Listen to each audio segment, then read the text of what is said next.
Poursuivons sur le sujet avec notre chef de bureau à Québec, Sébastien, au sujet de la révision de la loi 101 promise par le gouvernement Legault. Où en est-on?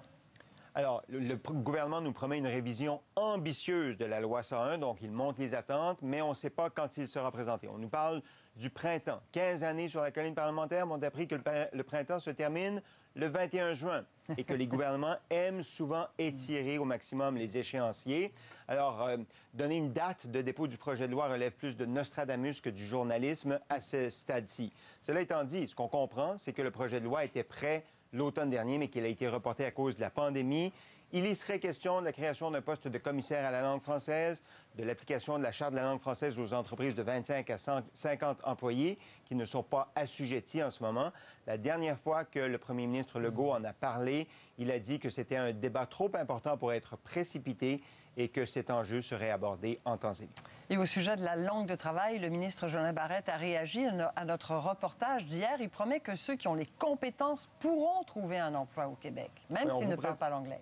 Oui, on vous présentait hier des cas d'employés, de travailleurs qui, malgré leurs compétences professionnelles, avaient de la difficulté à se trouver un emploi, justement parce que ces personnes-là ne maîtrisaient pas l'anglais. Alors, c'est anormal, selon le ministre Jolin Barrette, qui dit que, justement, sa réforme de la langue française pourrait aborder cette question-là, protéger les droits des travailleurs, parce qu'ils ont le droit de travailler en français, ils ne sont pas obligés de travailler en anglais.